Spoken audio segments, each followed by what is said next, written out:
Welcome back into the GSMC Sports Podcast, as we are now going to be doing a little bit of an exercise here where we're going to be talking about some of the top fantasy football stars that are off to some slow starts to the year. We're now through 3 weeks, so still very early in the year, but especially from a fantasy football perspective, this is where we start to get into the season where at some point, if you're just not producing, that's a little bit who you are. So this feels like we're getting towards a little bit of make or break time in the fantasy football world. So we're going to look at some of the players that were drafted within the first 5-ish rounds that have been a little bit quiet coming out of the gates, and discussing whether or not I am anticipating them to eventually get things going. We're going to be starting off with CeeDee Lamb, a first-round pick in the majority of fantasy football leagues. And I think in this case, it is just time to stay patient, because ultimately, the Cowboys do understand that CeeDee Lamb is basically their only reliable weapon from a skill position player standpoint. Now, there are, aspects to their team where they feel like they can take steps forward. Jake Ferguson now back from injury. They loved, it seemed like at least, Rico Dowell in training camp. Now, I still have very little faith in that offensive line to actually build up a run game. And that's why I think that, especially after these past couple weeks where CD has been quieter, that they are going to start to force feed him a little bit more like they did in week 1, where it was the targets. It was even giving him some opportunities in the run game. That is very clearly a frustration with Lamb, that he's not getting the ball enough.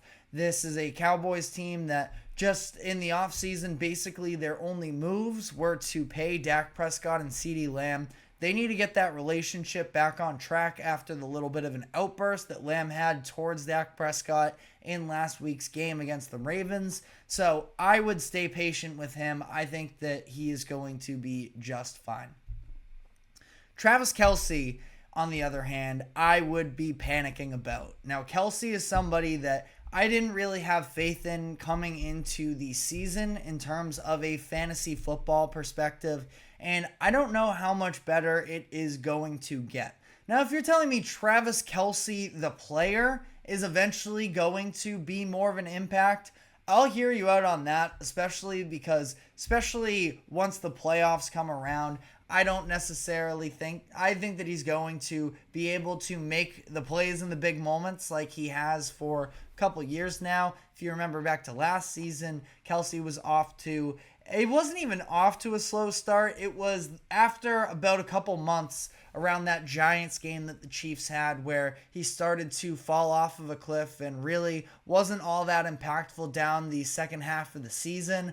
I think it's to some degree about pacing himself out. But either way, too, there seems like there is a real sort of disconnect between him and Patrick Mahomes. Mahomes has really started dialing things up to Rashee Rice, who I think at this point just is going to be Mahomes' number one option throughout the course of a game. Now, again, if you're looking for a big play and a big moment, I think that Kelce's going to have his fingerprints on who the Chiefs are this upcoming season, but I don't think that he's going to be anywhere near that top 5 tight end category. Now, tight ends are having a down year, so it's not like Travis Kelce has dug himself into some sort of an extremely deep hole. I just also don't feel like this is going to be a situation where Kelce is going to be a consistent fantasy football star for you at this point. And I thought that he was very much overvalued coming into this year, and we're sort of seeing that pay off to some degree so far up to this season. But moving on here, our next stay patient is with Garrett Wilson. Wilson is in a situation with a new quarterback. Obviously, he and Rodgers had been together last season during training camp, but it's never actually, anything effective until you get to the regular season and you start to have actual extensive opportunities against the ones on the opposing team. And this past week, we saw Garrett Wilson score a touchdown against the Patriots. Overall, the receptions and the targets aren't necessarily there just yet, I think that we're still seeing them feel each other out a little bit more. I pointed to it during the Titans game, that third down conversion that Rodgers and Wilson linked up for that came in the fourth quarter in a big moment where Garrett Wilson was looking over one shoulder. Rodgers threw it. I think Wilson was looking to the outside. Rodgers threw it to the inside. Wilson made the adjustment, caught the pass, ended up being a huge play for the Jets in the moment. But I thought that it was just sort of a microcosm of an example how Wilson and Rodgers just aren't 100% on the same page, and yet they're still able to get results. And, Wilson is a talented enough wide receiver to be able to make that play. So I think the chemistry is still developing between he and Aaron Rodgers. And by the end, not just necessarily by the end, in the next few weeks, I think that they're going to be able to get on the right track. Rachaad White is a panic to me. White was one of the higher valued, at least to some degree, running backs in fantasy football coming into this year. His average draft position was around 32. And I didn't really love the play coming into this year. He really benefited last season from his receptions, which is something that can still be on the table, but it has been an extremely inefficient run game for him up to this point. Then you add on top of that the fact that Bucky Irving showed off a lot of flashes this past week. Bucky Irving, the rookie running back for Tampa Bay, that you look at sort of the body control, the vision, moving upfield, weaving in and out. Neither one of them got all that many carries in this past game. I think they were both at 9. That was partially because the Buccaneers were sort of chasing the Broncos for a lot of this game, but I think that moving forward, that Bucky Irving is going to be the lead back in that backfield in terms of carries. White will still have a role to some degree in PPR leagues that he could maybe be a flex for you just based off of the receptions alone. But Rachaad White, again, not somebody that I was ever necessarily on coming into the season, and I do think is probably in for, a season of backing up a little bit more.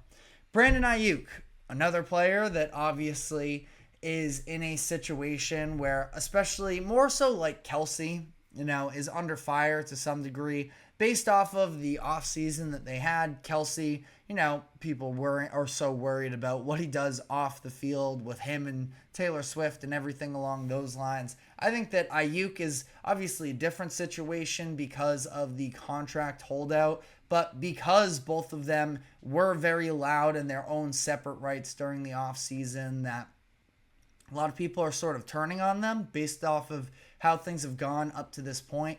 But I do think that Ayuk is a situation where you just got to stay patient.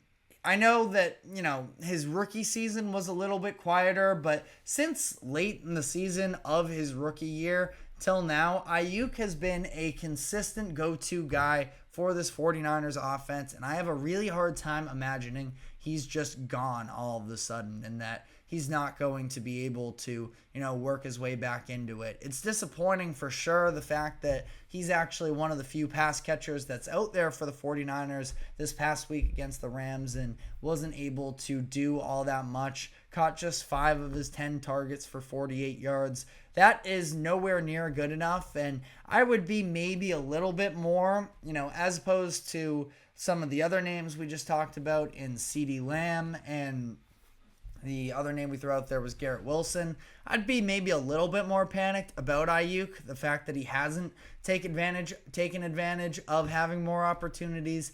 I do think that it'll be just fine. I have a hard time imagining that, again, he just sort of fell off the face of the earth in terms of being a legitimate wide receiver.